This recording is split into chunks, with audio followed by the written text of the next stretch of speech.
This video is going to cover how to write the 4 different types of reactions that you need to know about in Unit 4. So each of them is very different, so please pay attention. The good news is I think all of the examples are in your handout. The bad news is they're not quite in order. So find your on your handout this particular page, which is right at the end of where we learn about redox reactions. And remember what a redox reaction is, right? It is an oxidation reduction reaction, and what that always means is that some substance is giving away an electron and some other substance is gaining an electron as part of the reaction. So let's start off by looking at this particular redox reaction here. Now remember, how can you identify a redox reaction when you see one? Well, it's always going to have a lone element, and therefore any reaction with a lone element is automatically considered a redox reaction if that element is involved in the reaction. All right. So single replacements are always redox, but it's not limited to single replacements, as we'll see later on as we go through these. So single element, and therefore I know since it's interacting, I've got a redox reaction happening here. So let's just review how the charges work, okay? So we have copper, it's ionized with nitrate. So the copper is a +2. The way I know that, since copper is multivalent, can have multiple charges, is that I look over here at my anion, right? And this nitrate ion I know is always a -1. I memorized that. I've got 2 of them, and therefore it's -2. Since this is neutral, right, it has no charge showing up here, then I know that my copper had to be ionized at a +2. I know that when any element is standing alone, and this is true whether it's a diatomic element, right, like oxygen, have no fear of ice cold beer, all those, or whether it's a single atom element, that I'm always going to be not ionized. I'm going to be at a neutral charge when it's all by itself, right? Okay, we look here, we see the same exact thing going on. Nitrate's a -1 individually. There's 2 of them. It's -2, and therefore this zinc must be +2 in this reaction.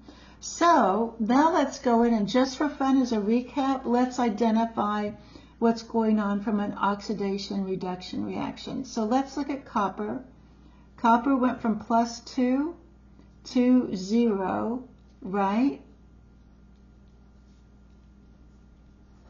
And think about what that really means. That means that it gained electrons, right? Because those negative electrons actually interacted with this +2 charge to net out to 0. So it gained electrons, therefore it was reduced, right? Leo the line says GR, there's my GR. And we know if it was reduced that it had to be the oxidizing agent, right? That's just the process we learned the other day, right? Now let's look at zinc. Zinc here is going from a 0 charge to a 2+, right? That means it lost electrons, right? It lost a negatively charged substance, and therefore it became positively charged, right? So it lost electrons.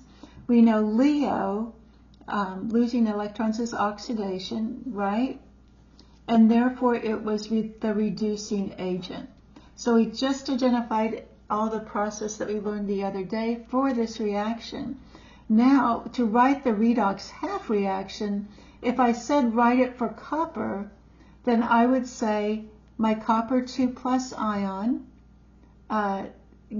had 2 electrons available to it that merged to create a net 0 element or atom, right? So the key thing about writing these redox reactions is we just really care what substance, and we're given the substance, is reacting with the electron. Now here's what's a little tricky about these. when we are dealing with an electron, it has a negative charge, right? All electrons do. But it's an actual entity, right? It's an actual physical entity, be it very, very small and negatively charged, it still really exists. And therefore, whenever we write these, we're always going to say plus the electrons, right? It's just that we're going to place the electrons on different sides of this equation based on what's been happening to them. All right, so it's always going to be plus electrons. Since this went from 2 plus to 0, it's going to be plus 2 electrons and plus 2 electrons down here.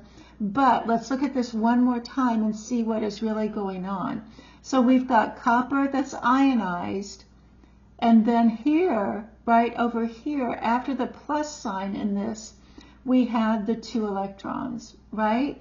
And then those merged to create this copper that was neutral. So if you look at your initial reaction, it can be real helpful to figure out where to put the plus and 2 electrons in these. So let's look at zinc now. So here is zinc. Those electrons that he's about to get rid of are still with him, right? As one entity. And therefore I'm going to just write zinc there. And then when the reaction occurs, I'm left with zinc ionized to 2 plus. And then as a separate entity are those 2 extra electrons. All right? So this is somewhat a matter of brute force memorization, but there is a way to rationally think through that, as I just explained, to make sense of it. So know that these are called half reactions or partial equations. You could see either of those. And again, the only time that we really worry about them, doing them, is when we have a redox reaction taking place. And the definition of a redox reaction is some electrons have moved around between substances as the reaction occurs. All right, so let's look now at the next 3 types of reactions that we need to know how to write. So the first one is a type of reactions that we've been doing all along. So when I say write the equation, you've been writing things like this. You may or may not have put the states in your reaction, that's okay, but just know that we just call this write the equation, write the reaction, but it can also be called write the molecular equation. And you see here I've got my evil, evil, evil. Why is it evil? Well, it's evil because we have been really good in this class about differentiating between ionic compounds and molecules, right? We've made a really big point of that. But here's where we're getting sloppy again. And even though these are all ionic compounds, they still are in a molecular equation. Sorry about that. It's a little crazy. All right, so, and again, states, you could have them present or not present. It would still be considered a molecular equation. So that's the second type of equation you need to know to write.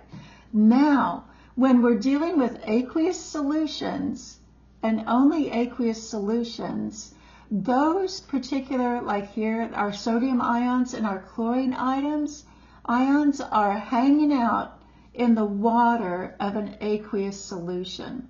So if I ask you to write a complete ionic equation, and I've given you, as here, an example where I've got aqueous, aqueous, aqueous, what you're going to do is you're going to show all of those aqueous solutions as being ionized. Now, let's say I were doing something really mean and I were giving you these and you had no idea, is this in solution? Is this aqueous? What would you do? Stop the video, think about it, and tell yourself what you would do. Yes, that's right. You would go to your handy dandy solutions flowchart and see, is NaCl aqueous, right? You would see if silver nitrate was aqueous as well, right? You would see if sodium nitrate was aqueous, right? And if silver chloride was aqueous. And you would discover silver chloride's not, everything else is. So let's go back now here. So you're writing aqueous and you're just breaking out your ions, right? When you get to that substance that is a solid, that would have precipitated out, right? It is listed as solid. Now remember, S does not mean soluble, it means solid. If it is soluble, remember that means it's in an aqueous solution, right? So here's my precipitate, right? My silver chloride, everything else remains aqueous. So that's a complete ionic equation. Next, you need to know a net ionic equation. And that says, if you look at this sodium and this chlorine, or actually, if you look at this, sodium and this nitrate, they did not change, right? They're aqueous here, and look, they're aqueous and aqueous here, right?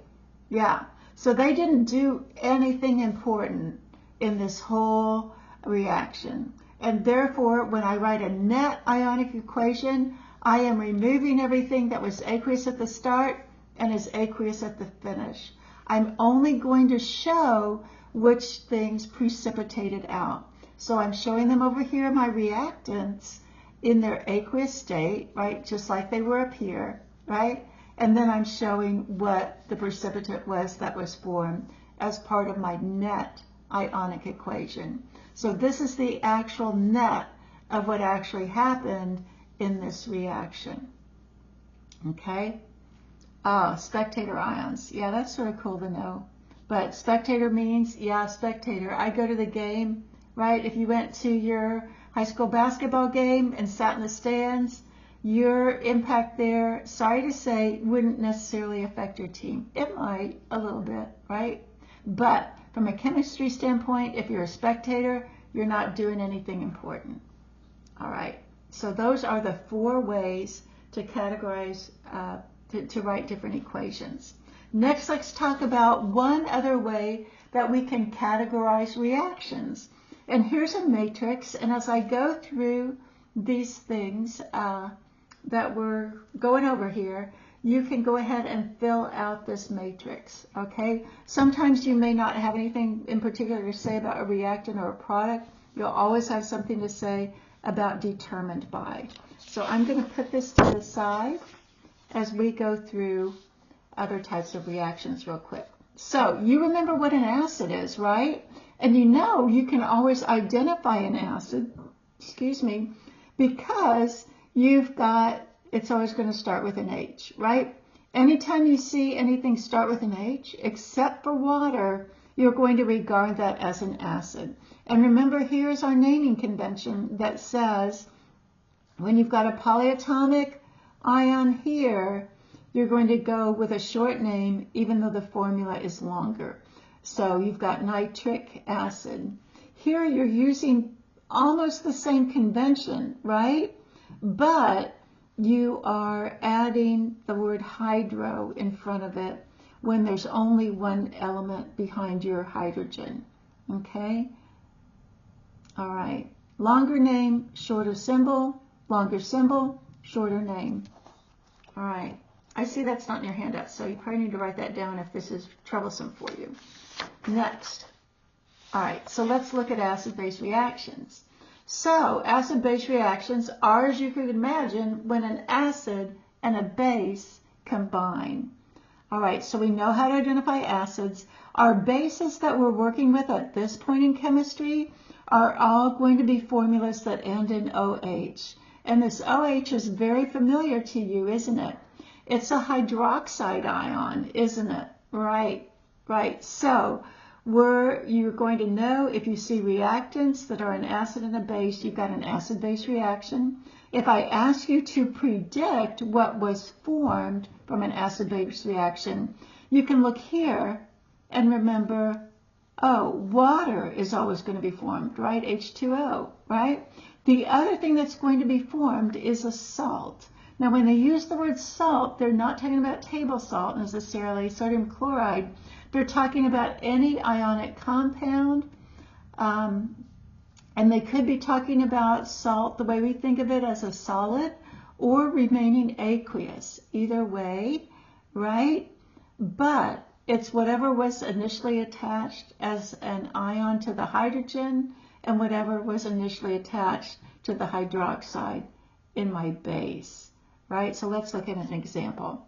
All right, so here I can see acid, I can see base, and when they combine, there's my water, of course, and look, there's my lithium that has combined with my chlorine to form lithium chloride.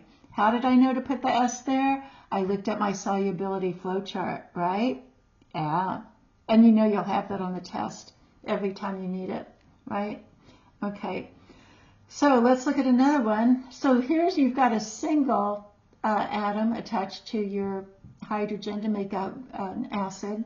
Here you've got a polyatomic, but it works exactly the same, right?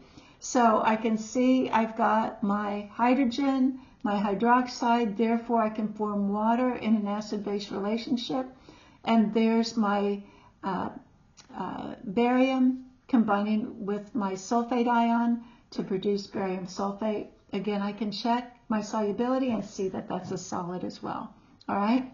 Okay. So that's acid-base.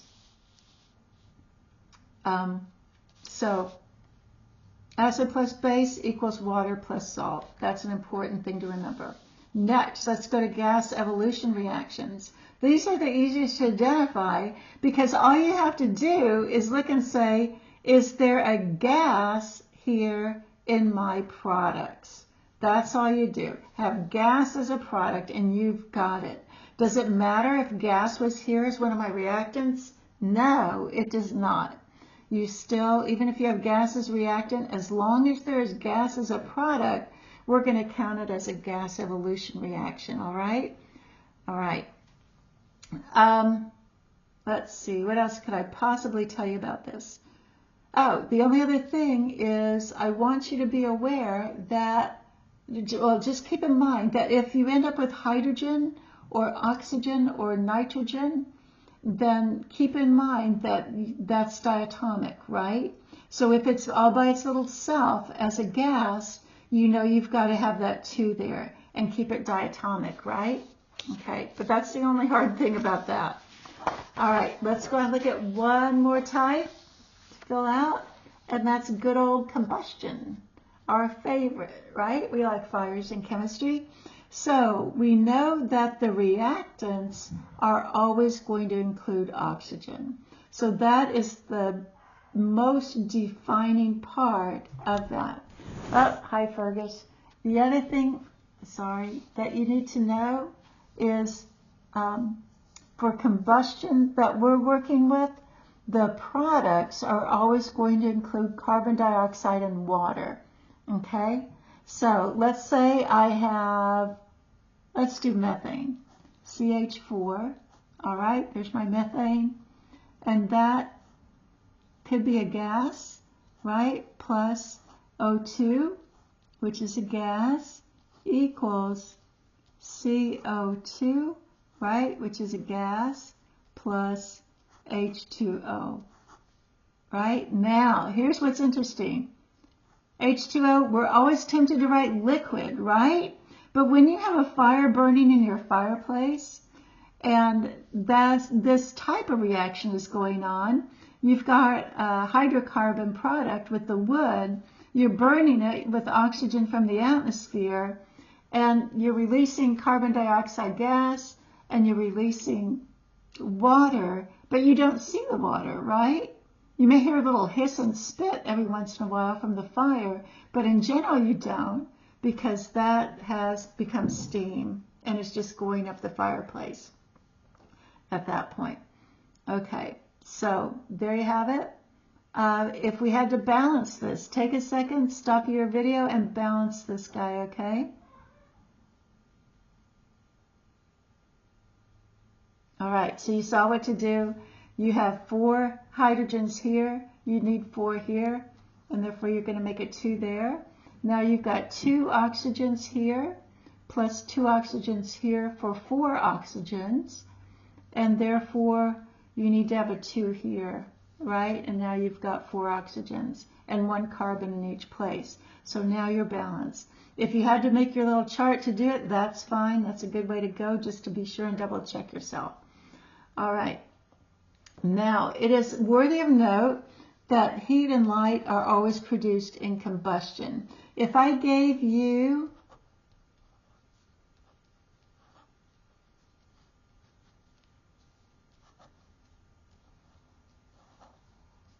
right, let's say that this was iron at a +2, and therefore I'm going to do this to balance it, right? Okay. So the question is this a combustion reaction? So obviously we've got an iron here, it's a metal, and no, it doesn't combust, but it does rust. Okay, so this is another reaction. It involves oxygen. It's technically oxidation, all right, but it doesn't produce carbon dioxide and water. So for right now, we're saying combustion reactions are limited to producing carbon dioxide and water. All right? Okay. And let's see. I think that's all I need to cover. Yep, that's all I need to cover. So good job.